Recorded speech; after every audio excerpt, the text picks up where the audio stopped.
Hi guys! And thank God, it's Tuesday! Ayan, pupunta muna ako ng Cebuana Lugulier. And then, ATC ko magkita ni Hens kasi kailangan ko ulit mamili ng food. Until food ko Wednesday tsaka Thursday. Kasi Friday, ay hindi! Bukas pala, kailangan mama ako magla-lunch. Nakalimutan ko.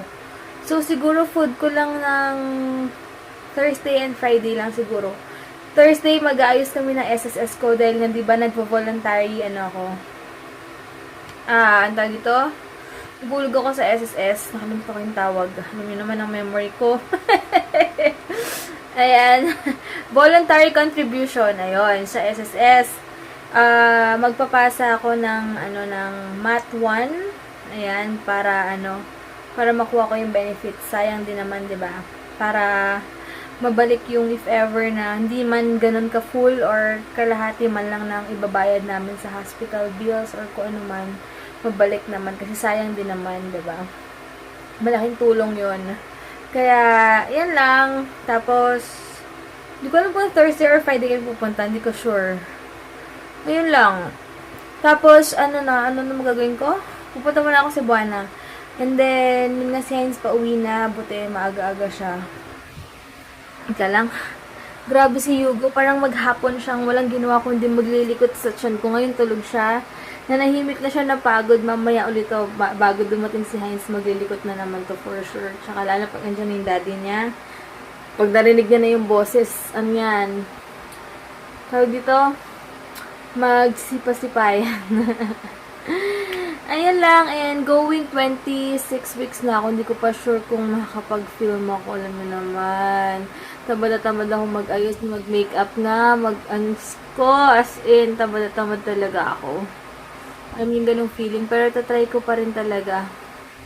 Tapos, inayos ko na yung mga dapat ayusin yung iba dito, cabinet na lang, tsaka yung mga iba pang gamit. Yung mga ibang gamit na hindi namin masyado kailangan, iiwan na lang namin dito. Kaya sa bit-bitin namin, kila-ate na lang yung sa caretaker na lang, mga pwede pang pakinabangan na hindi namin masyado na magagamit sa bagong bahay. Sa kanila na lang. Ayun. Sige guys, later na lang ulit Ayan, bumili ako ulit ng buko. Finally, nakarating din. Ayan, grabe. Tawag dito, hingal ako. Alam mo na siya nang ginawa. Pero kailangan kong pigilan. Sabi nga ni Ate Jack, huwag ka magpapatalo masyado sa fatigue mo. Dahil normal lang talaga yan. Tawag dito, dito ako ngayon sa ATC, kakain muna ako. Hindi ko alam kung anong kakainin ko. Pero baka gusto ko barbecue ng tawag dito, barbecue na Reyes. Si Yugo, hyper na naman, gutom na. Nagsisipa-sipa na siya. So alam ko na he's hungry, kaya kailangan ko nang kumain din. Alam niyo yun. And bukas, excited lang ako kasi nga dapat ngayon mamimili si mama. Kaya lang sabi ko, bukas kailangan ko rin pumunta ng Cavite kasi yung ibang damit ko na gagamitin sa photoshoot, andun pala, nakalimutan ko kasi akala ko 'di ba January kami nilipat. Kaya bukas maghahalongkat ako ng damit ko doon. And thank you so much, Tita Connie. Super daming damit ni Yugo, as in grabe talaga, ang dami niyang pang OOTD, kaya sobrang excited ako. And buti na lang sa SM may mga tago 169 na shoes. Kaya nakakatuwa kasi kahit kalakihan niya, hindi ganun kabigat masyado sa dibdib or hindi ganun ka sayang yung pera mo, 'di ba? Kasi pag bibilan mo ng mahal yung baby, parang hindi siya practical. Alam niyo yun, na minsan masabi lang na naka-branded or what. Ako, hindi ko naiisip yun kasi gusto ko maging practical. Dahil, 'di ba? Pwede mag-invest na magagandang sapatos, damit or kung ano man. Or kahit di rin damit, hindi practical yung mga sapatos siguro. Pag medyo malaki na siya, yung talagang fix na yung size ng paa niya. Pero pag baby, 'di ba, buti lang sa SM Dam. Nakalimutan ko yung brand na yun, pero 169 na yung mga shoes. Kaya ang dami pang choices. Pinakamahal doon siguro 500 to 400 plus. Basta below 500. Ayun. So sige guys, grabe. And titingin din pala ako mamaya ng mga panggamit-gamit sa bahay or kung ano man dyan sa may baba. Nakalimutan ko yung kung ano yun. Basta later na lang. Kain muna ako. Ito na ako, nag-CR muna ako. Punta na ako dun sa food court, sa may Reyes Barbecue. Then, bibili ako ng mango shake.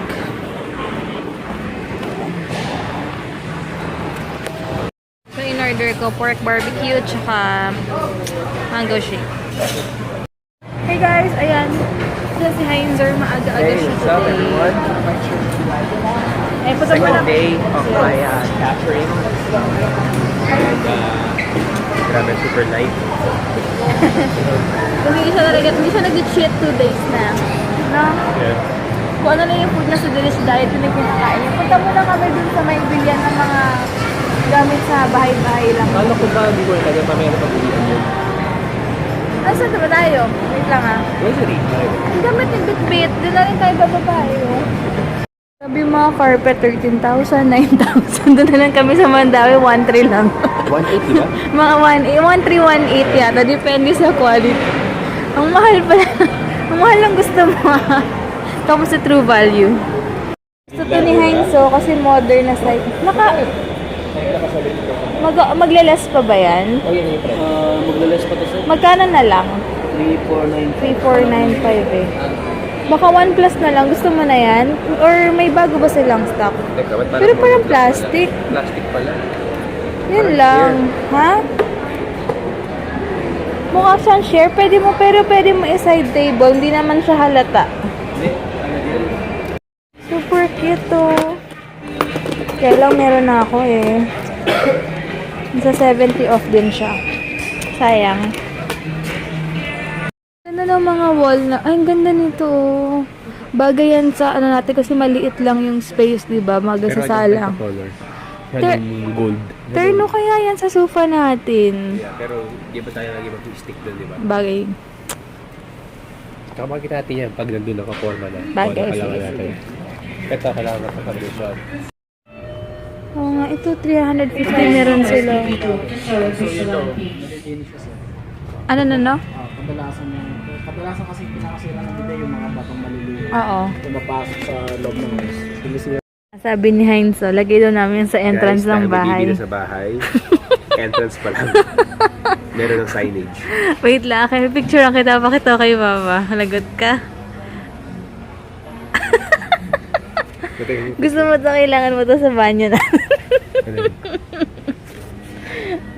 Sabi ko kay Heinz, kailangan namin to. Ayaw niya. Mabuhay nang wala yan. Grabe ka. Puro ka... Ano, kaartihan. Ganda. Oh, pag wala daw siyang spoon and fork. Ay, ang cute naman ito. Bukasan yan, hindi yun. Oo nga. Ano? Uy, kailangan natin to. Ano, ganyan design, no? Kasi sabi ko sa TV. Hindi talaga pinapalampas ni Heinz sa mga ganito. Bilan daw niya ako. Chewing gum? Oh, dyan, tingin mo. I think green. Let's see kung tatama ka na ngayon. Go! Oh, see? Yeah! Galing yan. Ang cute. May smiley Sa pa. dinaanan niya. May malinis naman. Ay, kaya mo. Wala na dinaanan niya, no? Parang Parang ang dumi, no? Grabe ka. But that's what makes it exciting. Dirty, right? Magta-take out akong salad para mamaya si Yugo busog. May natawa sa sinabi ko na ano na para kakain ako para may stock si Yugo. Bye. Yung bago ako mag-fasting, di ba sabi ko kakain ako para may stock si Yugo. Naka-reserve na. May nag-comment na sabi nakakatawa ka na. Ginawang parang may stock room eh. Parang pagkukuha na pag-gusto may stock na sa ano. Parang may isang cabinet si Yugo para magkain. Ano yung naiyak ko rin. At ito pala may mas mura oh. 11,595 lang kaysa Garmin. Pero ewan ko dito kay Heinz. Ano naman to? Sa lahat ng brand, pala pinaka-pioneer Polar. Mas mura siya ng kalahati sa Garmin. Apple. Ito yung box. Sa lahat ng fruits, ito yung pinakagusto ni Heinz. Kiwi. Ako gusto ko apple. Ito na lang, mas matamis daw. Gold na kiwi. Golden kiwi. 116 lang. Pwede yan. Oo, ito yung mahal eh. Ha? Ito yung mahal. Okay na yan para matamis. Ito lang binili ko pang breakfast, tsaka pang dinner. Ayan. Gatorade ni Heinz. Bili ako ng small. 58 pesos lang siya. Ayan. Dexter's Pizza. Pepperoni. Natatawa na naaawa ko kay Heinz kasi syempre hindi naman niya de-deprive sa niya pero kailangan talaga mag-diet. So syempre parang sabi ko ngayong struggle sa kanya dahil ako buntis so kailangan ko kumain katulad ngayon. Siya kailangan talaga magpigil kasi hinahabol niya yung weight niya. Kasi mas magaan, mas okay tumakbo. Pero grabe yung discipline niya talaga sa niya. Doon ako talaga bilib sa kanya. Kaya sabi ko kahit konti lang kain ka, ayaw niya talaga. Kung ano lang yung kung 2,000 calories lang siya per day, 2,000 lang talaga. Yeah, less than nga eh. Oh, less than. Calorie deficit nga ako eh. Oo nga pala, no? Kasi 1.5 lang. Oh, 1.5 lang pala siya. Yung meal namin, 1.5 calories lang yun per day. Gusto Pero rin dito, kasi wala akong dapat- tinik na iba. Oo, pero pwede kang mag, na lang, fruit. O kaya, Kiwi. kiwi. Yun. Dati kasi ginagawa niya, pag dito kami, iba pa yung dinner niya sa kinakain namin dito. So, wala rin. Ha? Pag wala akong Oo nga, pero kasi ngayon may hinahabol siya. Pero believe talaga ako. Pero sabi ko nga, nakaya niya yan dati nga. Nung time na sobrang nagpapayat siya, kain ako nung kain siya talagang kung ano lang, yun lang. May times pa yan na estudyante kami, puro sayote lang kinakain. Yan, may gano'n, sayote nilalaga mo. pero bigat ko sa Kaya hindi maganda. Ayun, sige guys, pauwi na kami. Pasensya na, deficit mo. nag-ano ko, hinihingal ako. Ayan. Hey guys, bye na kami. Uminom ako ng buko. Churo, uminom ako ng buko. Ayan, nakakatawa to si Heinz. Tawag dito, bukas sa agahan ko gising dahil magbabanding kami ni Mama. Tingin ako ng mga props para sa photoshoot din nga. Tela at saka hanapin ko yung mga damit ko. Tapos after nun, diretso ako ng BGC. After Cavite. Pero mga late pa naman. Tawag ito. May mga nagpapa-shoutout. Pasensya na, hindi ko pa and yung punta kayo dun sa page sa Facebook ni Mama, yung nanalong 3, pasend sa akin ng yung nanalo sa raffle na nakapost dun sa wall ni Mama. Send nyo sa akin yung name, address nyo para mapadala ko yung mga prizes na yun sa gender reveal nga. Ayun. 3 yun eh.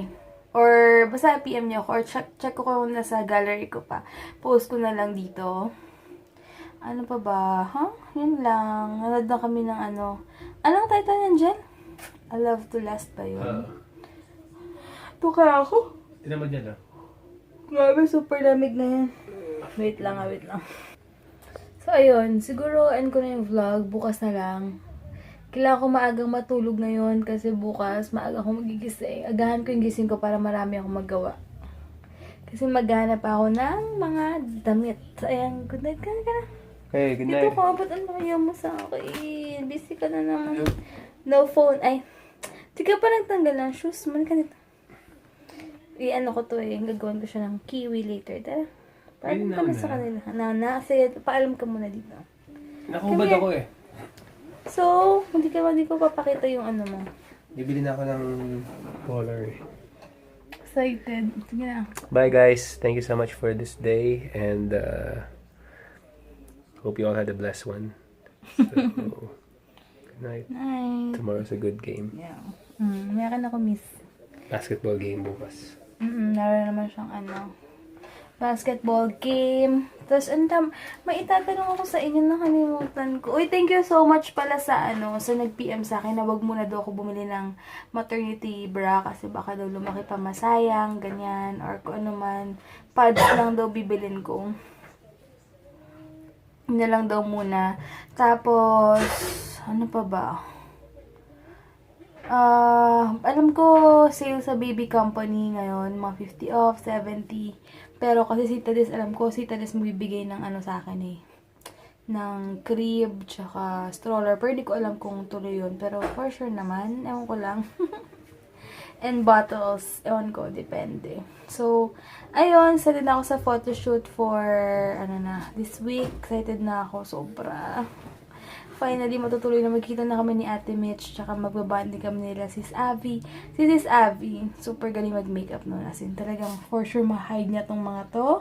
Kailangan niyang itago yung 4 na tikyawat ko na yan sa kailangan ko, tsaka kailangan ko pala magpa-manicure, pedicure kasi sabi ni Ate Mitch, yan daw yung pinaka-madalas na nakakalimutan ng mga nagpapa-photoshoot, ang nails. So, kung alam ko lang, dapat pinahaba ko yung kuko ko. Tignan naman, napakaliit na nung ko naman ang kuko. Kasi sinasagad ko to, dahil nga pag nagkakamot ako. Tsaka alam niyo ba, sa tiyan ko ngayon, may part na makati siya sa kitna, sa taas. Ang kati-kati, parang nagbabalat. Pero for sure, hindi naman to magiging, stretch marks. Pero, para siyang, namamalat. Ewan ko kung normal ba to. Kasi, pero ang kati-kati dito talaga, hindi ko siya, pwedeng hindi kamutin dahil over sa kati. Hindi ako exage, guys. Pero, over talaga. Kaya parang namalat or nagkaka-rashes kasi ako sa dito. May mga rashes ako dyan. Dito sa likod, nagkakatigyawat ako. Grabe. Pero, tiis lang. Para kay Yugo, basta healthy siya, okay na kahit ano yung changes sa akin. Kasi, mabilis naman yan, madali na lang makabawi pag, nanganak na ako. Babalik naman din daw yun. Tsaka, lahat ng dugo ko, lalabas, mapapalitan na ng bago. So, yun daw yung advantage pag, nanganak ka na. So, ayun. Sige guys, thank you so much for watching. Bukas na lang. Hi sa mga bago na subscribe and lagi nagko-comment. Maraming salamat sa inyo.